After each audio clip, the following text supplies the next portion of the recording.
ఇప్పుడున్నటువంటి సంక్షోభం నేపథ్యంలో ప్రజలపై భారం పడకూడదు, అలాగే చమురు కంపెనీలు నష్టం భరించకుండా కేంద్రం అయితే ఎక్సైజ్ డ్యూటీని తగ్గించింది.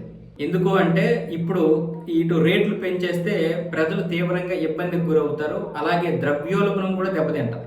అంటే ఇప్పుడు పెట్రోల్ ధర పెరిగితే కేవలం పెట్రోల్ ధరే పెరగదు, అది పెట్రోల్ డీజిల్ ధర పెరిగిందంటే మొత్తం వ్యవస్థ మారిపోతాయి, అన్ని ధరలు పెరిగిపోతాయి. ఉదాహరణకి పెట్రోల్ ధర పెరిగింది అనుకోండి, ఆటో వాడు మనకి ఛార్జీలు పెంచేస్తాడు, బస్సోడు పెంచేస్తాడు, అలాగే కూరగాయలని మిగతా నిత్యావసరాలు అత్యవసరాలు ట్రాన్స్పోర్టేషన్ విపరీతంగా పెరిగిపోయింది అంటారు. అందుకని వాళ్ళు అన్ని ధరలు పెంచేస్తారు, తద్వారా వినియోగదారుడి యొక్క నెట్టి విరిగిపోతుంది.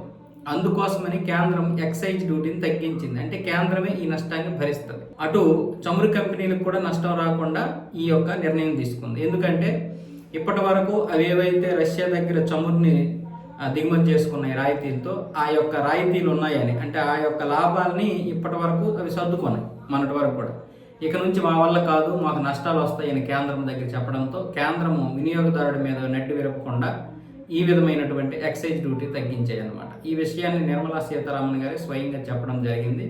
ఇది కాకుండా చమురు కంపెనీలు అంతర్జాతీయంగా ఇప్పుడు ధరలు పెరిగాయి కదా, చమురు అంటే మనం వేరే దేశాలకు అమ్ముకోవడానికి అవకాశం ఉంటుంది. అందుకోసమని ఇటు పన్నులు కూడా ఎక్కువ విధించాయి.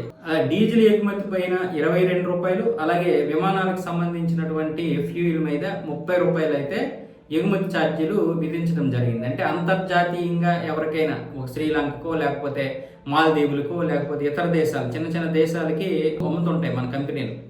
చిన్న చిన్న దేశాలకే కాదు, చాలా పెద్ద దేశాలు కూడా మన దేశం నుంచి కొంటా ఉంటాయి. సో అలా అమ్ముకోవడానికి వీలు లేకుండా ఇప్పుడు పన్నులు కూడా విధించేశారు.